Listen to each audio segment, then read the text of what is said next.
Introduction to logic course के 8th week के 5th lecture में आपका स्वागत है।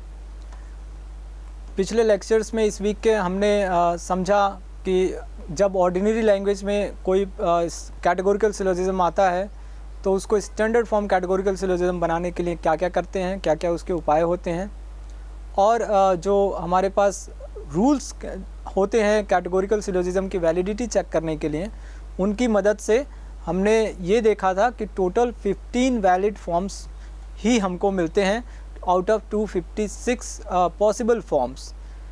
जो रूल्स अप्लाई करके वैलिडिटी चेक की जाती है कैटेगोरिकल सिलोजिज्म्स की, उसके अलावा हमारे पास एक और भी complete and powerful and easy to understand kind of technique है जिसको कहते हैं Venn diagram technique to test the validity of categorical syllogisms. हम इस लेक्चर में इसी वेन डायग्राम टेक्निक को सीखेंगे कि वेन डायग्राम्स की मदद से किसी कैटेगोरिकल सिलोजिज्म की वैलिडिटी कैसे चेक करते हैं। To use a Venn diagram as a test for the validity of a standard form categorical syllogism, we fill in the diagram for the premises and then examine the result to see if it includes a diagram of the conclusion. If it does, it shows that the argument form is valid. If the conclusion is not represented in the diagram of the premises, it shows that the conclusion is not entailed by the premises and the form is invalid. किसी argument का किसी categorical syllogism का जब हम when diagram technique से testing करते हैं तो उसमें हम वेन डायग्राम्स बनाते हैं। वेन डायग्राम जो बनाएंगे वो वेन डायग्राम कैसे बनाया जाएगा वो आगे हम देखते हैं, लेकिन उसमें जो सबसे महत्वपूर्ण बात है उसको पहले नोटिस कर लेते हैं कि क्या करना है। तो करना ये है कि जो प्रीमिसेस हैं, दो प्रीमिसेस होते हैं एक कैटेगोरिकल सिलोजिज्म के, उन दोनों प्रीमिसेस का वेन डायग्राम ड्रॉ करेंगे, लेकिन जो कंक्लूजन है वो उसका वेन डायग्राम नहीं ड्रॉ करेंगे। प्रीमिसेस का ड्रॉ करना है, कंक्लूजन का नहीं करना है। तो फिर क्या इससे कैसे पता चलेगा कि कोई कैटेगोरिकल सिलोजिज्म वैलिड है या नहीं? तो इसके लिए उसका तरीका ये है कि अगर प्रीमिसेस को ड्रॉ करने से कंक्लूजन ड्रॉ हो जाए, यानी कि कंक्लूजन का जो डायग्राम होना चाहिए वो ऑलरेडी ड्रॉ हो जाए केवल प्रीमिसेस का वेन डायग्राम बनाने से, तब हम कहेंगे कि जो कंक्लूजन है वो कहीं और से नहीं आया बल्कि प्रीमिसेस से ही आया है, जो कि हर डिडक्टिव आर्गूमेंट का क्लेम होता है। और इससे पता चलेगा कि ये आर्गूमेंट में जो क्लेम है वो वैलिड क्लेम है, यानी कि आर्गूमेंट वैलिड है। अगर ऐसा नहीं होता है, यानी कि प्रीमिसेस को ड्रॉ करने से कंक्लूजन ऑलरेडी ड्रॉन नहीं होता है, तब उस स्थिति में आर्गूमेंट को हम बता सकते हैं कि आर्गूमेंट इनवैलिड है।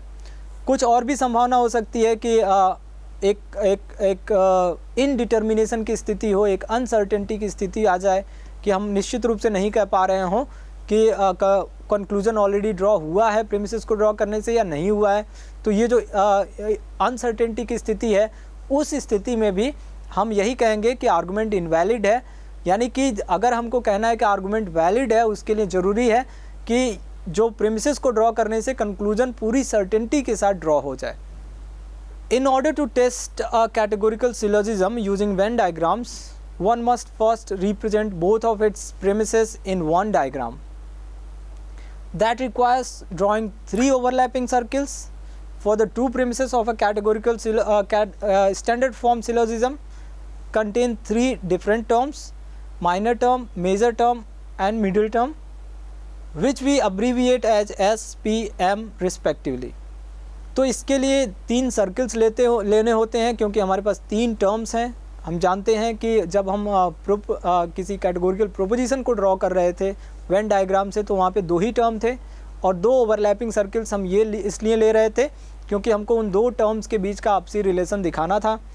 अब हमारे पास अगर कैटेगोरिकल सिलोजिज्म को ड्रॉ करना है तो हमारे पास टोटल 3 टर्म्स हो गए हैं। वो 3 टर्म्स के बीच में जो हमको रिलेशन दिखाना है उसके लिए हमको 3 ओवरलैपिंग सर्कल्स लेने होंगे। अगर वो जो 3 टर्म्स हैं, सपोज करते हैं कि उनको हम एस पी एम से रिप्रेजेंट करें। एस कंक्लूजन का जो सब्जेक्ट टर्म है यानी कि माइनर टर्म, उसके लिए एस ले लें। कंक्लूजन का जो प्रेडिकेट टर्म है जो कि मेजर टर्म है, उसके लिए पी ले लें।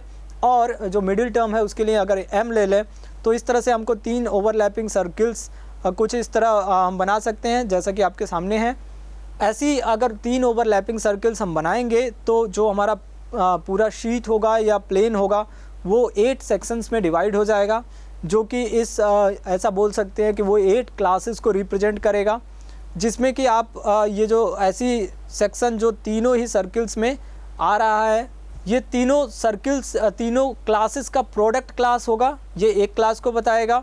ऐसा सेक्शन जो आपके S में आ रहा है लेकिन P और M में नहीं आ रहा है, वो भी एक क्लास को बताएगा, जिसको कि हम अगर सिम्बॉलिकली बोलना चाहें तो हम इसको नोटेशन दे सकते हैं S P बार M बार, यानी कि S में है P में नहीं है M में नहीं है।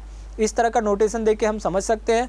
इस तरह से देंगे तो पूरे हमको टोटल 1 2 3 4 5 6 7 और 8 इस तरह से हम 8 सेक्शंस देख रहे हैं। पूरे प्लेन का पूरे सीट का बन गया है।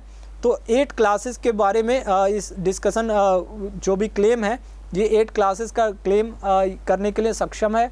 अब हम देखते हैं कि यहाँ पर जब हम किसी आर्गुमेंट को वेन डायग्राम से टेस्ट करना होता है तो किस प्रकार से करते हैं, उसकी जनरल टेक्निक क्या है। The general technique of using Venn diagrams, the general technique of using Venn diagrams to test the validity of any standard form syllogism may be summarized as follows.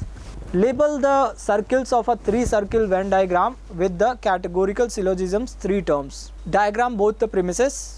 ये जो 3 टर्म्स है उनके लिए तीनों circles को label करने के बाद तीनों को नाम देने के बाद से हम दूसरा काम करेंगे कि प्रीमिसेस को ड्रॉ करेंगे। प्रीमिसेस को डायग्राम करते समय 2 बातों का ध्यान रखना होता है। सबसे पहले तो ये कि अगर एक प्रीमिस यूनिवर्सल है दूसरा पर्टिकुलर है तो यूनिवर्सल वाले को पहले ड्रॉ करते हैं और फिर बाद में पर्टिकुलर वाले को ड्रॉ करते हैं। Diagramming the universal one first if there is one universal and one particular, and being careful in diagramming a particular proposition to put an X on a line if the premises do not determine on which side of the line it should be. ये जो बात है इसमें ये कहा जा रहा है कि जो दूसरी ध्यान देने वाली बात है प्रीमिसेस को ड्रॉ करते समय, पहली तो ध्यान देने की बात यह है कि यूनिवर्सल को पहले ड्रॉ करेंगे अगर एक यूनिवर्सल एक पर्टिकुलर प्रीमिस है तो। लेकिन दूसरी जो ध्यान देने की बात है वो ये है कि अगर ऐसा हो कि हमको x रखना है और x रखने के लिए पहले से निश्चित नहीं हो पा रहा है कि कहाँ ये x रहेगा, तो हम उसको जो उसके लाइन होती है जिस लाइन के दोनों साइड में कन्फ्यूज़न है तो हम उस लाइन पे ही x को रखते हैं।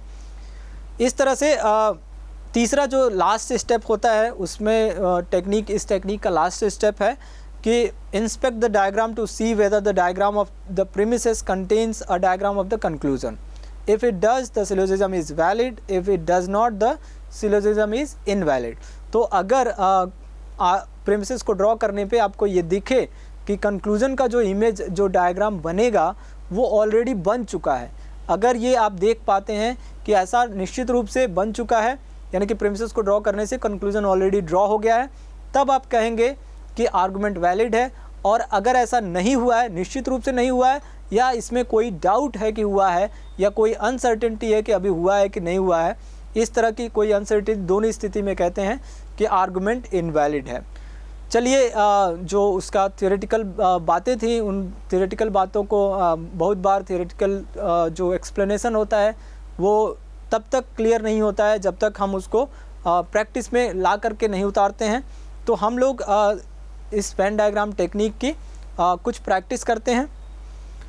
एक हमारे पास एक आर्गुमेंट फॉर्म दिया गया है, कैटेगोरिकल सिलोजिज्म का फॉर्म दिया गया है, test the validity of the given syllogistic form using a Venn diagram.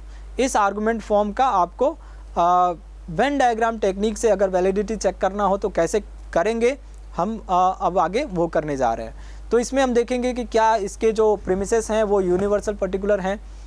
हम देख रहे हैं कि इसमें जो हमारे 3 टर्म्स हैं S, P और M, उन टर्म्स से तीनों सर्किल ऑलरेडी यहाँ पे बना के मैंने रख दिया है ताकि सर्किल्स जो प्रॉपरली बने रहेंगे तो उसमें डायग्रामिंग करना ज़्यादा बेटर रहेगा। तो हम देखते हैं कि S, P, M से डिनोटेड 3 सर्किल्स हमारे पास आ गए हैं। इन 3 सर्किल्स को बनाने के बाद से जो हमारा अगला काम होता है प्रीमिसेस को ड्रॉ करना। प्रीमिसेस को ड्रॉ करते समय हम सबसे पहले तो खुद से क्वेश्चन करेंगे कि क्या यहाँ पर दोनों प्रीमिसेस में से एक यूनिवर्सल एक पर्टिकुलर है। अगर एक यूनिवर्सल एक पर्टिकुलर होगा तो चाहे वो पहले नंबर पे आए चाहे दूसरे नंबर पे आए, वो यूनिवर्सल वाले को पहले ड्रॉ करेंगे। यहाँ पर हम देख रहे हैं कि दोनों ही प्रीमिसेस यूनिवर्सल हैं। अब ये हमको जो चिंता करनी थी कि किसको पहले ड्रॉ करेंगे, वो चिंता नहीं करनी है। अब हम किसी को भी पहले ड्रॉ कर सकते हैं। तो सबसे पहले जो पहला प्रीमिस है उसको ड्रॉ करते हैं, all M is P. All M is P का जो वेन डायग्राम होगा ठीक वैसे ही होगा जैसे ए टाइप के स्टेटमेंट का तब करते थे जब ऑल एस इज़ पी होता था। यहाँ पर ऑल एस इज़ पी में एस को एम से रिप्लेस करके जो बात आती है वो बना दिया गया है। तो यहाँ पर जो एस की सर्किल की बजाय हम एम का सर्किल लेंगे और पी में जो लेते थे पी की सर्किल ही लेंगे। तो इसमें इस ऑल एम इज पी को ड्रॉ करने के लिए हमको क्या करना है, इस सर्किल एम वाले सर्किल को और पी वाले सर्किल को लेना है। इन दोनों सर्किल को लेंगे जो कि एक ग्रीन है और दूसरा ब्लू है। ये ग्रीन और ब्लू सर्किल को अगर लें तो ये हमारा एम और पी हो जाएगा। इसमें एस की जगह पे एम है, एस लेफ़्ट साइड में रहता था और जो पी है वो राइट साइड में रहता था। तो उसी प्रकार से हम अपने आप को पोजीशन कर लें अगर, और एम को अपने लेफ़्ट में पी को राइट में रखें। तो इस तरह से करने के बाद से हमको एग्जैक्ट वही चीज़ ड्रॉ करना है जो ऑल एसिस पी में करते थे। ऑल एसिस पी में जब हम ड्रॉ करते थे तो हमारा जो एस पी बार था यानी कि वो सेक्शन एस और पी का एस क्लास का वो सेक्शन जो पी में नहीं है उसको हम एम्प्टी आउट करते थे। यहाँ पर भी हम वही करेंगे, लेकिन इस बार एस की बजाय हम एम का वो हिस्सा लेंगे जो पी में नहीं है। तो इस तरह से अगर हम करें तो उस जिस हिस्से को सेटिंग करनी होगी वो ये हिस्सा है जिसको मैं अभी सेट कर रहा हूँ। इस तरह से इस हिस्से को खाली करके हमने क्या किया, ऑल एम इज पी को डायग्राम कर दिया वेन डायग्राम पे। अब इसके पश्चात हमको दूसरा जो प्रीमिस है उसको ड्रॉ करना है। दूसरा प्रीमिस कहता है नो एस इज एम। अब हम एम और एस वाली सर्किल को लेंगे, एस को लेफ़्ट में रखेंगे, एम को राइट में रखेंगे। ऐसा करके हम इंश्योर कर सकते हैं कि हम उसी ऑर्डर में काम कर रहे हैं जिसमें हमारे स्टैंडर्ड फॉर्म कैटेगोरिकल प्रोपोजिशंस का वेन डायग्राम हमने सीखा है। हालांकि इस ई प्रोपोजिशन में इसका कोई फ़र्क नहीं पड़ता है, लेकिन एक प्रैक्टिस बना के रखेंगे कि हम ऐसे ही हर बार करेंगे। इसलिए अब नो एस इज एम को जब ड्रॉ करेंगे तो all S is no S is P को जिस प्रकार से ड्रॉ करते थे, एस और पी का जो ओवरलैपिंग एरिया होता था उसको एम्प्टी करते थे, उसी तरह से हम यहाँ पर भी जो एस और एम का सर्किल्स का जो ओवरलैपिंग एरिया है उसको एम्प्टी करेंगे। और अब हमने क्या किया, हमने जो वेन डायग्राम होता है इस कैटेगोरिकल सिलोजिस्टिक फॉर्म का जो वेन डायग्राम होगा टेस्टिंग करने के लिए वो हमने बना लिया है। जो डायग्रामिंग का काम था वो कंप्लीट हो गया है। अगला जो काम होता है वो है ये देखने का काम है कि क्या कंक्लूजन ऑलरेडी ड्रॉ हो गया है प्रीमिसेस को ड्रॉ करने से या नहीं हुआ है। अगर प्रीमिसेस को ड्रॉ करने से कंक्लूजन ऑलरेडी ड्रॉ हो जाए तो हम कहेंगे कि आर्गुमेंट वैलिड है या आर्गुमेंट फॉर्म वैलिड है। अगर नहीं हुआ है तो कहेंगे आर्गुमेंट फॉर्म इनवैलिड है। अब हम देखते हैं कि इसका जो no S is P conclusion है, नो एस इज पी का जो डायग्राम होना चाहिए था, मैं उसको किनारे एक बना देता हूं ताकि आप विजुलाइज कर पाएँ। एस और पी के बीच जो कॉमन एरिया है वो एम्प्टी होना चाहिए था, ऐसा ई टाइप के स्टेटमेंट का डायग्राम होता है। यहाँ हम देख रहे हैं कि एस और पी के बीच का जो कॉमन एरिया है वो यहाँ पर इस तरह से आपके सामने है, और ये कॉमन एरिया में कुछ हिस्से को तो खाली किया गया है, जो कि इसमें कुछ हिस्से के बारे में कोई इन्फॉर्मेशन नहीं डाली गई है, कोई उसको एम्प्टी नहीं किया गया है। जबकि अगर ये कंक्लूजन पूरी तरह से ड्रॉ किया जाए तो क्या होगा, कुछ यहाँ पे जो एस और पी का कॉमन एरिया है पूरी तरह से खाली किया गया होना चाहिए था।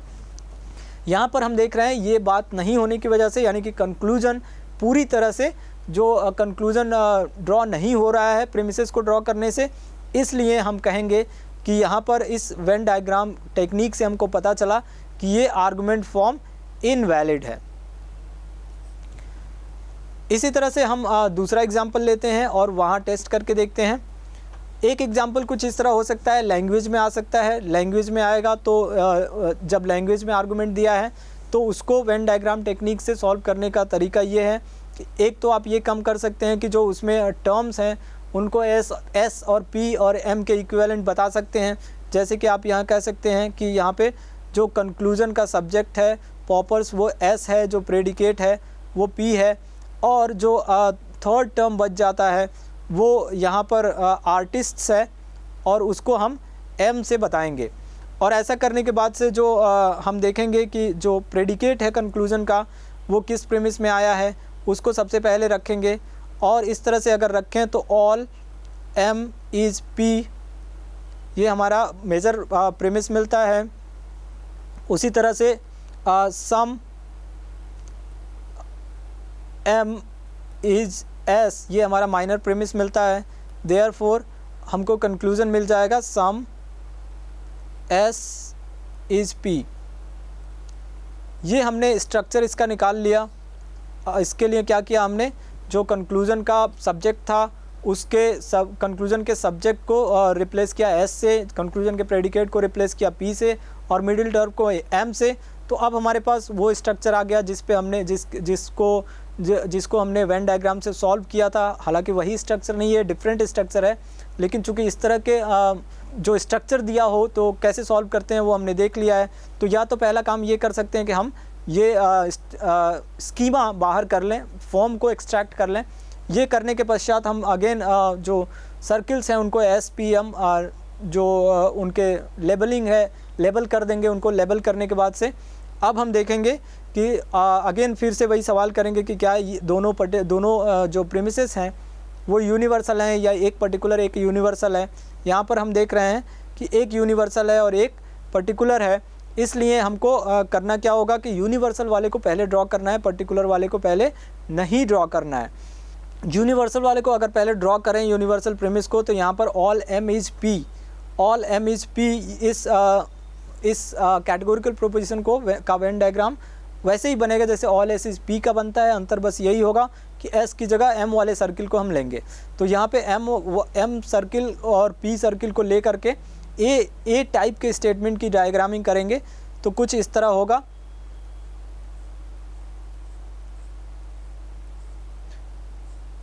इसके बाद से हमारा दूसरा काम होगा कि हम दूसरे प्रीमिस को ड्रॉ करें, माइनर प्रीमिस को, या यूँ कह लें कि जो यूनिवर्सल को छोड़ के जो पर्टिकुलर प्रीमिस बच गया है अब उसको ड्रॉ करने की बात आती है।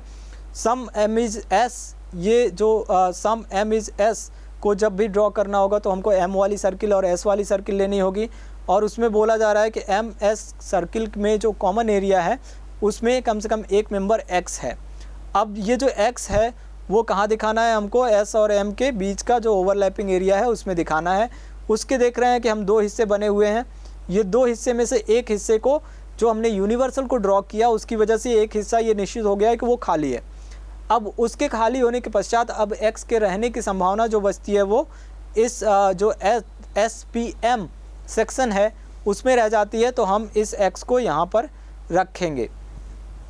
अब ऐसा जो हमने दोनों प्रीमिसेस को ड्रॉ कर लिया, दोनों प्रीमिसेस को ड्रॉ करने के बाद अब होता है अगला काम, आखिरी काम, कि हम ये देखें कि क्या जो कंक्लूजन का वेन डायग्राम बनना चाहिए था वो प्रीमिसेस को ड्रॉ करने से ऑलरेडी ड्रॉन हो गया है या नहीं हुआ है। तो सम एस इज़ पी ये कंक्लूजन है। सम एस इज़ पी का जो वेन डायग्राम होता है उसमें एस और पी का जो कॉमन एरिया होता है, जो ओवरलैपिंग एरिया होता है, उसमें एक एक्स चाहिए होता है। और इस तरह से हम देख रहे हैं कि उसमें एक एक्स आ चुका है। प्रीमिसेस को ड्रॉ करने से जो कंक्लूजन का डायग्राम होना चाहिए था वो बन चुका है।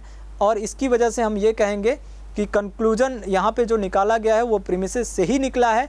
और इस तरह से हम ये कह सकते हैं कि चूँकि प्रीमिसेस को ड्रॉ करने से कंक्लूजन ड्रॉ हो जा रहा है, ऑलरेडी ड्रॉन हो जा रहा है, तो ये जो आर्गूमेंट है या ये आर्गूमेंट फॉर्म जो है वो एक वैलिड आर्गूमेंट फॉर्म है। आगे इसी काम को हम थोड़ा सा डिफरेंट वे में भी कर सकते थे। हम ये जो स्ट्रक्चर को न निकाल करके हम चाहे तो एस और पी की जो इनकी लेबल किया एस पी एम लेटर्स से, उसकी बजाय हम इसको एस की जगह पॉपर भी रख सकते थे। यहाँ पे सर्किल का नाम ही दे सकते थे पॉपर्स, और जो P है उसको ईगोटिस्ट दे सकते थे, और तीसरी जो सर्किल है उसको M की बजाय आर्टिस्ट दे सकते थे। फिर हम ये सुनिश्चित करते कि जो हमारे सामने आर्गुमेंट है वो स्टैंडर्ड फॉर्म में है। स्टैंडर्ड फॉर्म में होने के बाद से हम इन सर्किल्स के इन नामों के साथ भी ये डायग्रामिंग कर सकते हैं। लेकिन ज़्यादा स्टैंडर्ड तरीका जो होता है, ज़्यादा बेहतर तरीका वो जो माना जाता है, जो SPM इस तरह के जो हमारे स्टैंडर्ड लेटर्स हैं, subject, predicate, middle term, minor term और मेजर टर्म को बताने के लिए, उनको लेकर करें तो ज़्यादा दिखता है कि हाँ आपका अप्रोच बेटर है, इस तरह का चीज़ रहती है। अब हम एक और एग्जांपल लेते हैं जिसमें केवल फॉर्म दिया हुआ है।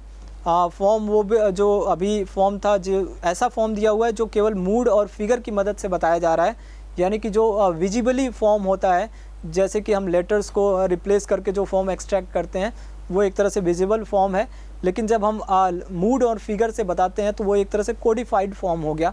तो यहाँ पर हम इस तरह का कोडिफाइड फॉर्म भी ले सकते हैं जो मूड और फिगर से बताया जाता है, जैसे कि EIO2 ये एक कैटेगोरिकल सिलोजिज्म का फॉर्म है जिसकी वैलिडिटी हम वेन डायग्राम टेक्निक से चेक करेंगे। EIO2 इस कैटेगोरिकल सिलोजिज्म के फॉर्म की वैलिडिटी अगर वेन डायग्राम से चेक करनी हो तो सबसे पहला काम हम क्या करेंगे, इससे उस फॉर्म को रिप्रोड्यूस करेंगे जो विजुअली हम देख पाते हैं।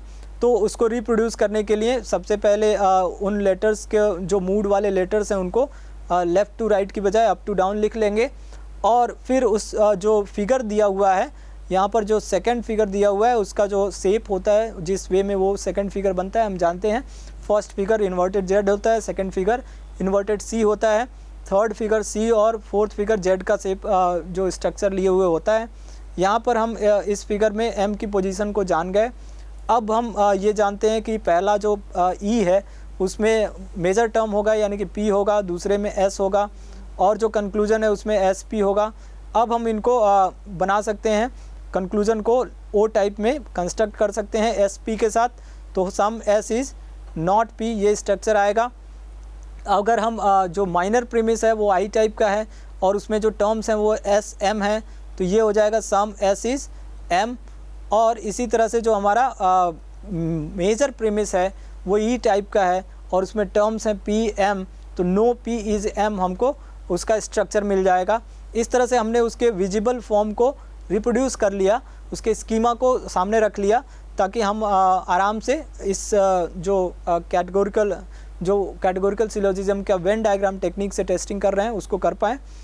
तो हम देखेंगे क्या करना है कि पहला क्वेश्चन कि जो दोनों प्रीमिसेस हैं उनमें से एक यूनिवर्सल एक पर्टिकुलर है, या दोनों यूनिवर्सल है या दोनों पर्टिकुलर है। तो जो इसमें अगर हमको ऐसा मिलता है कि एक यूनिवर्सल एक पर्टिकुलर है, तो यूनिवर्सल वाले को पहले ड्रॉ करना है, बाद में पर्टिकुलर वाले को ड्रॉ करना है। यहाँ पे हम देख रहे हैं कि एक E टाइप का प्रीमिस है, दूसरा I टाइप का प्रीमिस है। E टाइप के प्रीमिस को पहले ड्रॉ करेंगे, फिर I टाइप के प्रीमिस को ड्रॉ करेंगे। E टाइप के प्रीमिस को, जो कि मेजर प्रीमिस है, उसको ड्रॉ करने के लिए हमको P और M सर्किल लेना होगा। P और M सर्किल को अगर लेंगे और फिर E टाइप का जो स्ट्रक्चर होता है वो ड्रॉ करेंगे, तो हमें कुछ ऐसा डायग्राम मिलेगा जिसमें P और M के का जो ओवरलैपिंग एरिया है उसको हमें खाली करना होगा। इस तरह से हमने जो मेजर प्रीमिस है उसको ड्रॉ किया। अब हमें ड्रॉ करना है माइनर प्रीमिस को। माइनर प्रीमिस को जब ड्रॉ करेंगे तो माइनर प्रीमिस हमारा I टाइप का है।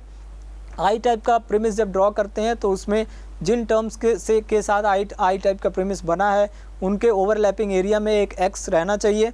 ऐसा हम I टाइप के कैटेगोरिकल प्रोपोजिशन के वेन डायग्राम को सीखते समय जान चुके हैं।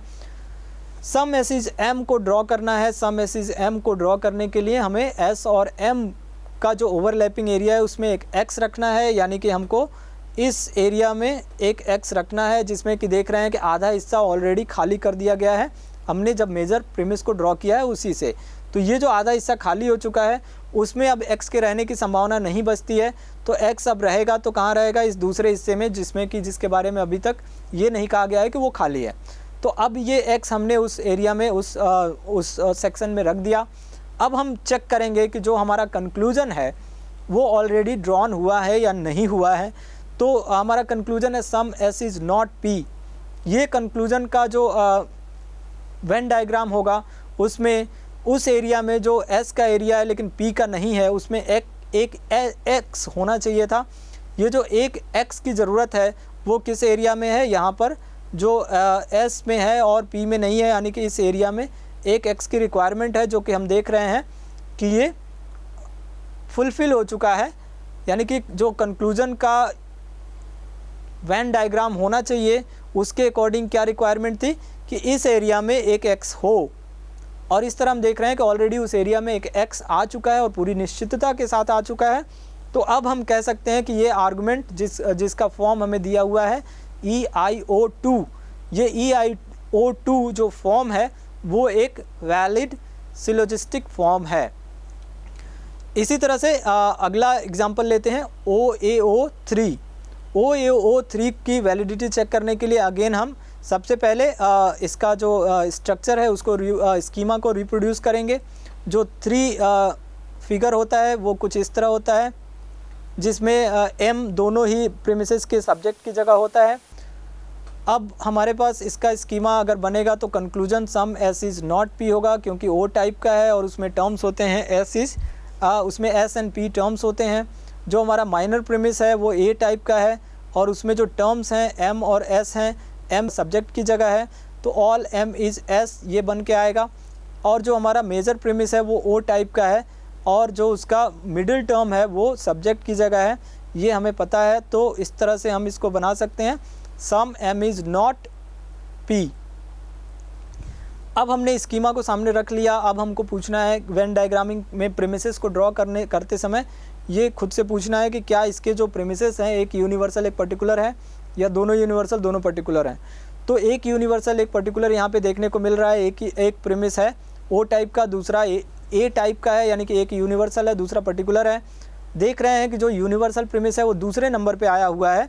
इस दूसरे नंबर पे आए हुए यूनिवर्सल प्रीमिस को हमें पहले ड्रॉ करना पड़ेगा, क्योंकि वेन डायग्रामिंग की जो टेक्निक है उसमें आपको ये बताया गया है कि वो किस नंबर पे आया उससे नहीं मतलब है। अगर एक यूनिवर्सल है एक पर्टिकुलर है तो आपको यूनिवर्सल वाले को पहले ड्रॉ करना है। उसके हिसाब से हमें जो ये माइनर प्रीमिस है यहाँ पे पहले ड्रॉ करना है। ऑल M इज़ S का जो डायग्राम बनाएंगे उसमें M और S सर्किल लेंगे। M आपके लेफ़्ट हैंड पे रहेगा, S राइट हैंड पे रहेगा। और इस तरह से जब सर्किल को ड्रॉ करेंगे तो कुछ इस तरह की आपको डायग्राम मिलेगी, जिसमें आप M के उस हिस्से को खाली करेंगे जो कि S में नहीं है। ऐसा करने के बाद से अगला काम होता है जो दूसरा बचा हुआ प्रीमिस है उसको ड्रॉ करना। इसमें सम S is not P O type का स्टेटमेंट है। O टाइप के डायग्राम में हम देखते हैं कि जो सब्जेक्ट क्लास जो भी हो उसका वो एरिया जो प्रेडिकेट में नहीं है उसमें एक X रखना होता है। यहाँ पे सब्जेक्ट M है तो M वाली सर्किल को लेंगे, और प्रेडिकेट P है तो प्रेडिकेट वाली सर्किल को लेंगे। उसमें जो वो एरिया जो कि M में है लेकिन P में नहीं है, यानी कि ये एरिया, इसमें आपको एक X रखना है। इसमें से देख रहे हैं कि इस एरिया का एक बड़ा हिस्सा जो 2 हिस्से बने हैं उन 2 हिस्से में से एक हिस्सा जो है खाली हो गया है। ऑलरेडी जो यूनिवर्सल प्रीमिस था उसको ड्रॉ करने से खाली हो गया है। अब हमारे पास जो X को रखने की संभावना है अब यहीं बची हुई है, तो हम यहाँ पर X को रख देंगे। अब हम देखेंगे कि ये जो कंक्लूजन है इस आर्गुमेंट का, वो कंक्लूजन प्रीमिसेस को ड्रॉ करने से ऑलरेडी ड्रॉन हो गया है या नहीं हुआ है, तो ये चेक करेंगे। हम देखते हैं कि कंक्लूजन है some S is not P। Some S is not P का जो वेन डायग्राम होता है उसमें S के उस हिस्से में जो P में नहीं है एक X होता है, यानी कि यहाँ पर जो कंक्लूजन का वेन डायग्राम होना चाहिए, हालांकि उसको बनाते नहीं है, मैं आपको बस इंडिकेट करने के लिए यहाँ पे बता रहा हूँ। यहाँ पे इस हिस्से में एक X होना चाहिए था, और जो कि आप देख रहे हैं कि आपकी प्रीमिसेस को ड्रॉ करने से उस हिस्से में एक X आ चुका है। और इस तरह से हम कह सकते हैं कि प्रीमिसेस को ड्रॉ करने से कंक्लूजन ऑलरेडी ड्रॉन हो गया है। और ऐसा जब हो जाता है तो हम कहते हैं कि आर्गुमेंट वैलिड है, ऐसा वेन डायग्राम से हमें पता चला। तो इस लेक्चर में हम लोगों ने देखा कि Venn diagram technique for testing the validity of categorical syllogisms क्या होता है, उसके इम्पॉर्टेंट स्टेप्स क्या हैं, उसका जो जनरल टेक्निक क्या होती है।